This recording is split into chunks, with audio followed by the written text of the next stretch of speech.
as encapsulated in the United Nations International Bill of Human Rights. I will share an image of that later. Ladies and gentlemen, good day. My name is Christine Achebe.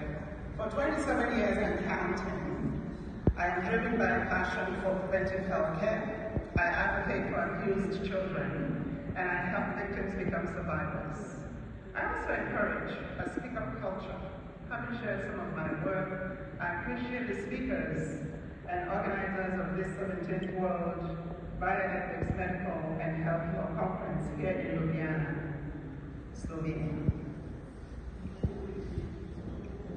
Disclaimer: the views and opinions expressed in this presentation are shared pro bono for information and educational purposes only.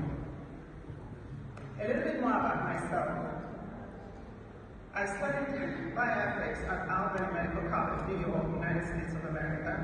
Shared in this slide is the image of my doctoral dissertation titled Decriminalization of Abortion to Reduce High Maternal Mortality in Nigeria. The academic abstract qualified me to share this space with you. Hence the need to mention it and share my thoughts on this subject. Now, a little background about Nigeria's anti-abortion law. There is the antiquated criminal code from the colonial era which governs southern Nigeria, while the penal code linked to the Islamic religion governs the northern part. Both laws restrict abortions and carries imprisonment up to 14 years. Persistently, however, high maternal deaths, largely preventable and profoundly unethical, plague women between the ages of 15 to 49 years of age, driven by inequity, inadequate access to health care, and restrictive grip of religious and patriarchal systems. High maternal mortality underscores system failures. Now, some statistics from the Guttmacher Institute. Maternal mortality should not be a death sentence for women. Yet, Nigeria records an appalling 1,100 deaths per 100,000 live births. Compare this to the United States at 17. And guess what? In Slovenia, it's only 3. That's a powerful testament to what is possible when healthcare systems prioritize women's lives. And so in Nigeria, more than half of these deaths, 1,100 mentioned, stem from unsafe abortions performed by unqualified criminals, whose operations have metastasized into child trafficking, rape, and also incest. This is not only a public health crisis, but a moral outrage. In this 21st century, the world must refuse to accept such preventable loss of life in sub-Saharan Africa and everywhere else in the world. Therefore, justice, accountability, and access to safe reproductive health care is critical.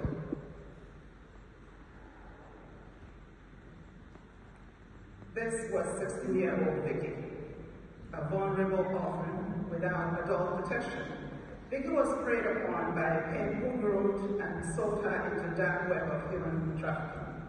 Exploited child, objectified, raped, sold over and over until death claims their lives.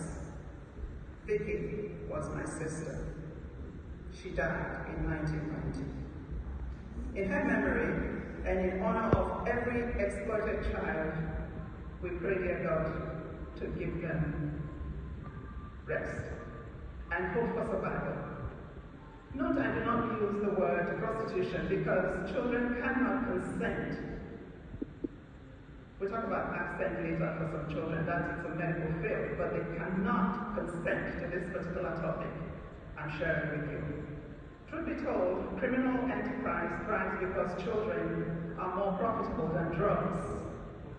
What a shame of the 21st century, a shame that requires a call to action. Now, some NGOs, non-governmental agencies like the Institute of Partners for Reproductive Justice, saves lives in Nigeria by guiding women with unwanted pregnancy to safe professional care, but education must also cover contraceptives, bringing reproductive health sessions into churches, mosques, and every space where silence and stigma have cost lives is the goal. Global partners are stepping up.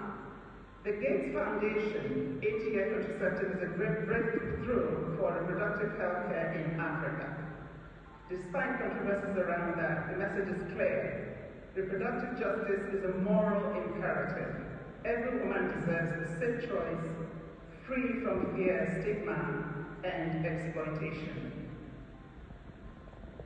Now the goals continue. Let's look into early sex education. With religious organizations buy-in, it is possible to bring grassroots sex education to every family. Informed decisions create choice. A skip-up culture not only promotes enlightenment, but it empowers. When people are enlightened, educated, and empowered, they are harder to coerce, use, and abuse.